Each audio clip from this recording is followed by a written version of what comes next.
Hi, all of us family. My name is Carrie Mentor, and today I'd just love to share with you a story of God's powerful work in my own heart to remove bitterness and anger and unforgiveness and replace it with just the freedom that comes from following Him. So my story kind of began or the incident that led to my story began about 3 years ago. I was in a place where there were some people that held a lot of power, maybe, that came against me. They stripped me of my voice. They didn't want to talk to me. They didn't want to hear my thoughts. There was just some false accusations and false assumptions about me that I had no way of speaking into.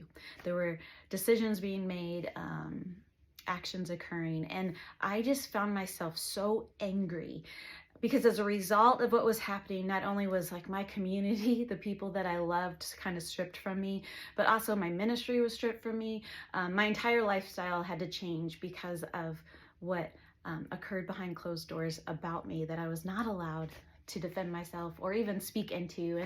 And so as a result, I walked away and I was just so angry. I had find myself like waking up in the middle of the night, rehashing things or wishing that I could say things. And I don't know if you've ever been there. Like, you just can't sleep all night long because you're just angry. And I knew scripture said, forgive others the way that you've been forgiven. And I desperately wanted to forgive these people. And I wanted to not be angry and bitter. And I can just remember crying out to God, going, God, I know that you've asked me to forgive them and to walk humbly and as long as it is possible, as far as it depends on me, to live at peace with everyone. But how do I do that? And I honestly was hopeless that on this side of heaven that I would truly be able to forgive completely this whole situation. But I found myself, okay, I'll just keep crying out to God. And so every time this anger would stir in me, middle of the night, middle of the day, whenever I'd have to run into these people, just found myself back in the throne room of God constantly. Okay, God, I'm angry again. Okay, I'm angry again. What does it look like to forgive? Help me to forgive, Lord. Help me to forgive. And just kept for 3 years, pretty much, just kept asking the Lord to do a work in my soul, because I knew that I wasn't able to do that. And I could say that he helped me to forgive. He kind of decreased the anger. But I still had some pretty strict boundaries up around myself and some pretty, maybe some fear that never went away. And 6 months ago, I was approached by one of the people that were in that room, and they said, hey, Carrie, 3 years ago, we wronged you, and we never let you speak. And so we'd like to invite you back into this space, and we just want to listen. Can you share your story and your perspective of what happened to all of us? And it was just like, I was kind of caught off guard because God did not need to do that, right? That was not, I never even asked or even thought it was even possible. I didn't even imagine that the same space that hurt me so much would invite me back in and say, hey, we took your voice from you 3 years ago. We want to give it back to you, and we're just here to listen. And they sat there, they listened to my story.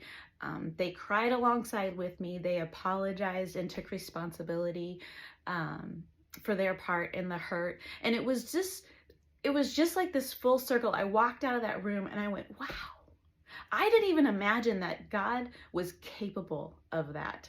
How small is my faith, right? I didn't even imagine that that would be something that God would do on my behalf. But He is a kind Father, right? So why would we not expect that kindness? And so as I walked out of that space, I was just like, it felt like every burden, every thing that had been weighing me down had just disappeared. And in that moment, I was like, oh gosh, Lord, forgive me. Like I thought it was up to me to make sure that my heart was forgiving others. I thought it was up to me to make sure I wasn't angry and bitter. I thought it was all mine. And yes, I did have to submit that to the Lord over and over again, but He was the one with the transformational power. And He was the one that brought freedom in the exact right moment. And so as I think about sharing my story with all of you, that would be the lesson that God has taught me in these last 6 months He is way more kind than we ever give him credit for. And as we long to be more like him, he's way more powerful to transform us from the inside out as we just submit our lives to him. Thanks for listening.